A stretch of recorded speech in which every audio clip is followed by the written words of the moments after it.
Hello guys, welcome back to literary classes. In this video, I am going to discuss a very important topic, that is a literary device. I will discuss about the topic of the elegy written in country churchyard by Thomas Gray. So, without wasting much time in discussion, we should start this video on this topic, elegy written in country churchyard by Thomas Gray. Okay, first of all we would know about the Thomas Gray.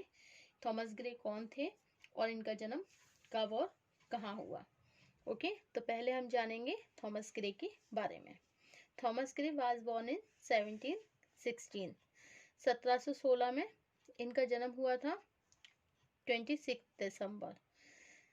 Okay, Cornhill में. तो Thomas Gray was born on December 26, 1716 at Cornhill. Belong to traditional age, transitional age, sorry, ये किस as से belong करते हैं? Transitional as से belong करते हैं. Okay, and marked between the new classical as, the early 18th century and the romantic revival of the early 19th century. Okay, the transitional poetry refers to the precursors of romanticism. Okay, the new poetry marks the beginning of the reaction against the rational, intellectual, formal, artificial and unromantic poetry of the age of Pope. Okay, Gray is called a transitional poet. इनको transitional poet भी पुकारते हैं. A precursor of the romantic movement. और कौन है ये? Precursors हैं किसके? रोमांटिक मूवमेंट के. He showed a renewed interest in simple humanity as well as in the country setting in the churchyard elegy.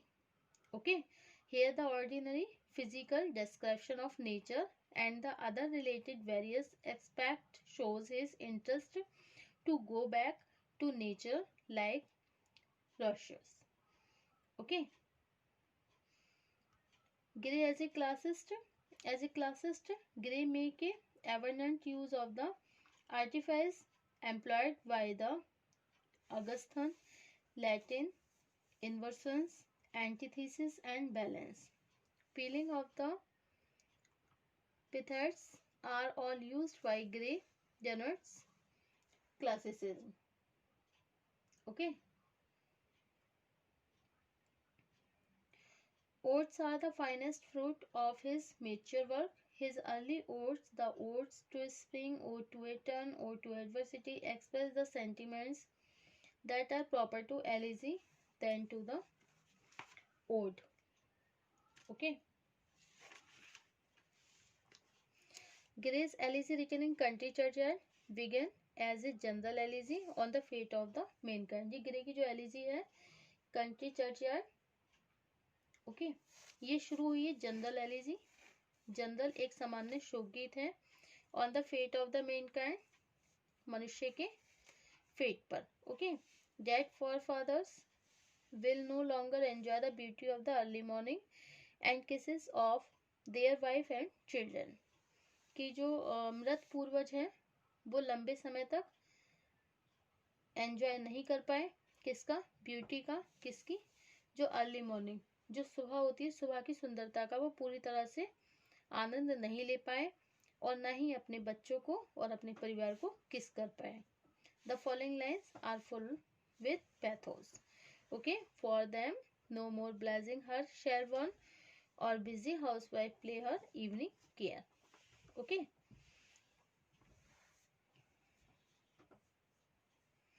Dr. Johnson cannot stop writing about the charm of this elegy. The churchyard elegy emerges with images which finds a mirror in every mind and with sentiments to which every bosom return an echo.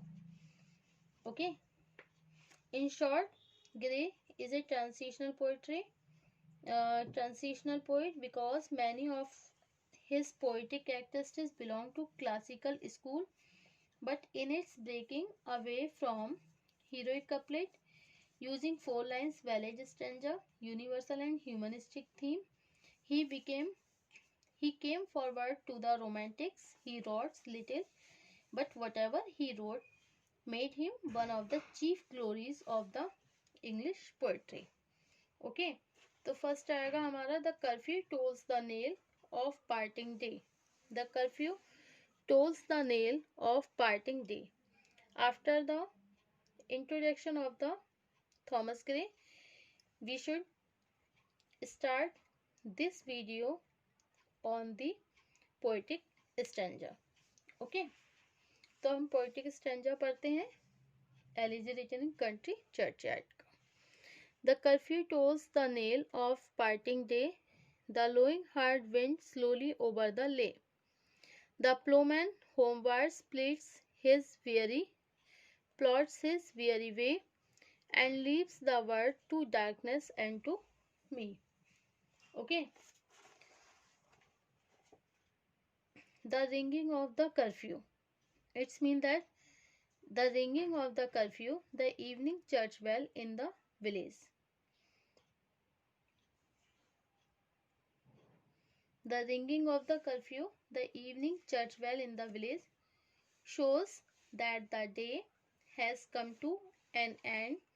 The lowing of cattle is heard over the meadow as they return to their homes with slow steps from their field. Okay. The ploughman means farmer. Farmer tired with a day's labor was with difficulty to his home. The world outside is left in darkness. All are in their homes. Except the poet who is still out in the blaze churchyard, observing the fate of the common people who lie buried there. Okay. तो the ringing of the curfew. इसमें क्या बताया? The curfew tolls the knell of the parting day. मतलब गांव में church के घंटे बजने की आवाज यह बता रही है कि दिन समाप्त होने वाला है. कर्फ्यू टोल्स द नेल का मतलब क्या होता है? Ring of a bell in old times as a signal to put out all fires and lights in the evening. मतलब घंटियों का बजना पुराने समय में शाम के समय घंटियां बजाई जाती थी ताकि लोग प्रकाश और अग्नि को बंद कर दें. ओके. मतलब घंटियों का बजना क्यों होता था? पुराने समय में शाम के समय घंटियां बजाई जाती थी ताकि लोग प्रकाश और अग्नि को बंद कर दें. इससे स्पष्ट ये होता था कि संध्या हो रही है. ओके. तो the curfew tolls the knell of the parting day. मतलब गांव में घंटे जो बजते थे, चर्च के जो घंटे बजते थे, तो चर्च में घंटे बजने की आवाज से यह बताया जाता था कि दिन समाप्त होने वाला है. Okay. And the lowing herd went slowly over the lea. Lowing heard रंभाते हुए पशुओं की आवाज सुनाई पड़ रही है. ओवर द ले. ले मीन्स चरागाह.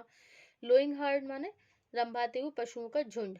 हर्ड मीन्स ग्रुप, समूह, जो झुंड होता है. मतलब रंभाते हुए पशुओं का झुंड जो है वो उसकी जो रंभाने की आवाज होती है जानवरों की वो सुनाई पड़ रही, क्योंकि वो खेतों से धीरे धीरे अपने घरों को वापस आ रहे हैं. स्लोली ओवर द ले, क्योंकि the ploughman homewards plods his weary way. और क्या हो रहा है?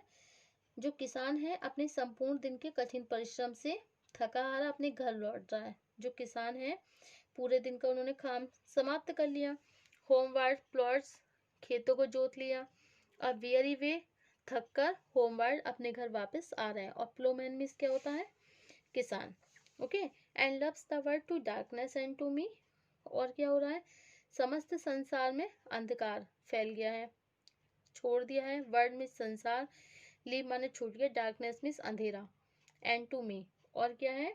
केवल कवि ही गांव के कब्रिस्तान में है, वहां दफनाए हुए साधारण लोगों के भाग्य पर चिंतन कर रहा है. ओके. तो गांव में चर्च के घंटे की आवाज बज रही है और ये बताया जा रहा है कि अब दिन समाप्त होने वाला है. चरागाह में जानवरों के रंभाने की आवाज सुनाई पड़ रही, क्योंकि वो खेतों से धीरे धीरे अपने घरों को वापस आ रहे हैं.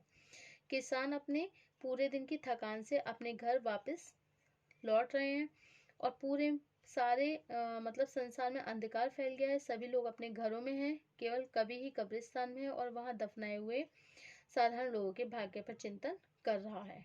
ओके, नेक्स्ट है आपका now fades the glimmering landscape on the sight and all the air solemn still hold save where the beetles wheel his droning flight and drowsy twinkling lull to distance fold. Okay, कब्रिस्तान sorry, जैसे ही अंधेरा फैल रहा है, जैसे ही अंधेरा फैल रहा है, फेड्स द ग्लिमरिंग लैंडस्केप, जो धरती पर दिखाई देते हैं ना, जो दृश्य होते हैं, भू दृश्य जो होते हैं, वो धीरे धीरे आंखों से ओझल हो रहे हैं, क्योंकि पूरे वातावरण में एक भयावह शांति छा गई है। And all the air, air means वातावरण में सोलोमन शांति छा गई है।